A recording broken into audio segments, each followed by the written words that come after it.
안녕하세요. 한국사길잡이 큰별쌤 최태성입니다. 서울에서 아침 먹고 부산에서 점심 먹기.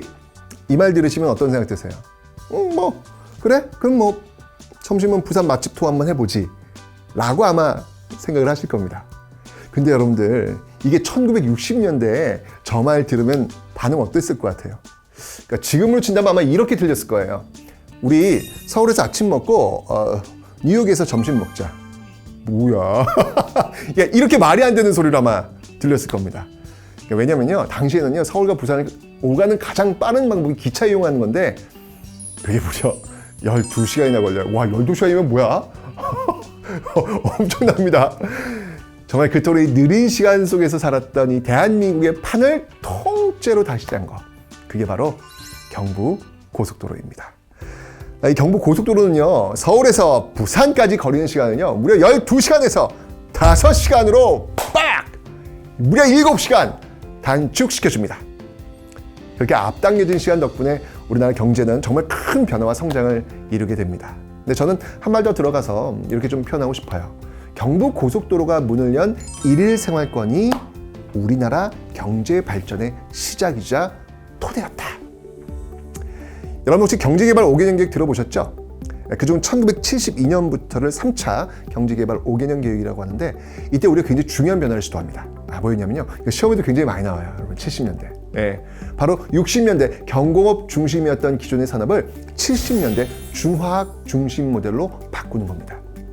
근데 이 목표를 좀 이루기 위해서는 꼭 필요했던 기반, 그게 뭔지 아세요? 바로 교통망이었습니다. 고속도로, 교통망, 중화공업 무슨 연결이죠? 이렇게 질문하실 수도 있는데 제가 좀 설명 좀 드릴게요. 이 3차 계획의 목표 중 하나가 이 산업 입지를요, 합리적으로 재편성하는 거였어요. 그러니까 대도시 말고요, 이 지방으로 이 공업권을 분산시키고 또 그곳에 대단히 공업단지가 조성이 되면 우리나라 산업 발전과 이 국토 균형에 훨씬 더 유리하겠다라는 판단을 한 거죠. 그러니까 이런 구조는요, 기본적으로 이 생산지와 소비지를 지리적으로 분리시키게 되기 때문에 당연히 뭐가 뒷받침돼야 될까요? 연결해주는 교통망이 필요할 수밖에 없는 거죠. 이거 없으면 이건 불가능한 모델이거든요. 근데 우리는 1, 2차 경제개발 계획을 완수하면서 이 도로망의 필요성을 느끼고 있었고요. 그랬기 때문에 국토의 대동맥 역할을 할 수 있는 경부 고속도로가 꼭 필요하다라고 생각했던 겁니다.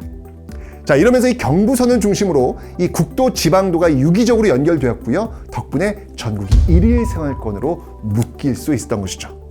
그래서 계획했던 대로 이 공업권의 지방 분산을 이루면서 이 시기 우리나라 중화공업은 폭발적으로 발전하게 되었던 것입니다. 1972년이 되면요, 이 고속도로를 이용하는 화물차 대수가 승용차를 앞지르기 시작합니다. 와, 이거 엄청난 경제 성장이겠구나 하는 게 느낌 오시죠? 또요, 이 철도 중심이었던 이 수송 구조가요, 도로 위주로 바뀌게 됩니다.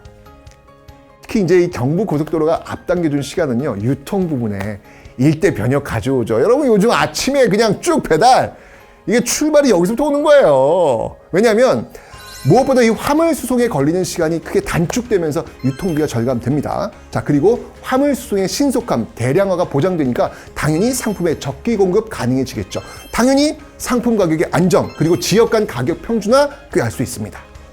이뿐만 아니라 여러분들, 고속도로 이용하면 중간 하역 과정 없잖아요. 그러니까 목적지에 바로 쏘잖아요. 그러니까 철도나 바닷길을 이용했을 때보다 훨씬 상품 파손율도 줄일 수 있었겠죠. 그리고 이 관광 산업을 꽃피우기 시작한 시기도 바로 이 무렵부터입니다. 그러니까 일일 생활권이 되면서 전국이 흩어져 있는 관광지에 아무래도 쉽게 접근할 수 있잖아요.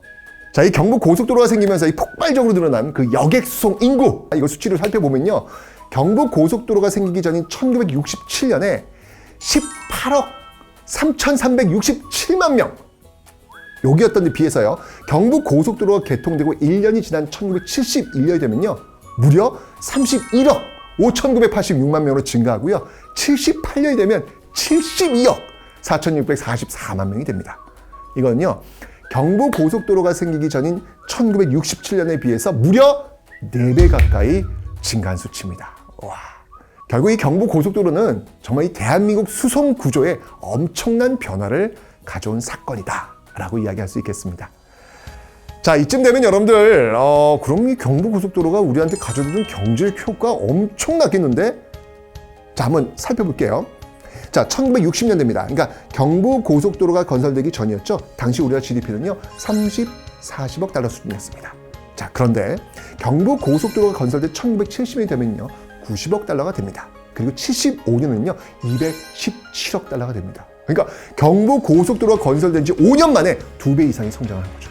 와, 대단하죠. 오늘날 대한민국 GDP는 2018년 1조 6천억 달러입니다. 우후. 네. 정말 현재 대한민국이 일군 그 찬란한 경제 성장의 시작점, 그 토양에 경부고속도로가 버티고 있었던 셈이죠. 더군다나 이 중화공업 생산 지원 등이 경제 성장을 위해서 공업 및 수출 거점을 중심으로 이 고속도로를 건설했던 게 경부고속도로가 만들어진 1970년대였다면 1980년대와 90년대를 거치면서는요, 기존의 고속도로를 바탕으로 해서 국토 균형 발전하고 지방 중소도시를 육성하는 방향에 주안점을 두고 또 교통망을 건설하게 됩니다. 그러니까 고속도로망을 통해서 낙후 지역까지 연결함으로써 이 고속도로가 지역의 분권화를 유도할 수 있게 된 거죠. 현재 우리나라에는요, 40개 노선, 총 5,000km에 육박하는 고속도로가 제 역할을 열심히 해내고 있습니다. 이런 발전의 시작에는요, 경부고속도로를 건설하고 유지하며 쌓았던 그 노하우, 그 기술력과 관리 능력 있었기 때문에 가능했을 겁니다. 이 경부고속도로는요, 경제개발계획을 지원하는 산업도로이자 이 국토의 남북을 관통함으로써 정말 지역 간 교류를 확대시키는 소통의 길이었고요. 그 덕분에 이 농어촌 개발을 하고 지역 격차를 해소시켜서 국민에게 편익을 주었던 정말 고마운 도로입니다. 오늘날에도 여러분들 고속도로 노선 중 가장 교통량 많은 곳 어딘지 아세요? 네, 오늘의 주제죠. 바로 경부고속도로입니다. 정말 명실상부한 우리나라 1번 고속도로가 아닐까라는 생각이 드네요. 대한민국의 시간을 앞당겨준 1일 생활권의 기적, 경부고속도로. 자, 이 경부고속도로는 이 땅에 또 어떤 새로운 문을 열어주게 될까요? 경부고속도로 50주년을 맞은 지금, 저는 대한민국 1번 고속도로가 달려나갈 그 미래가 궁금해집니다.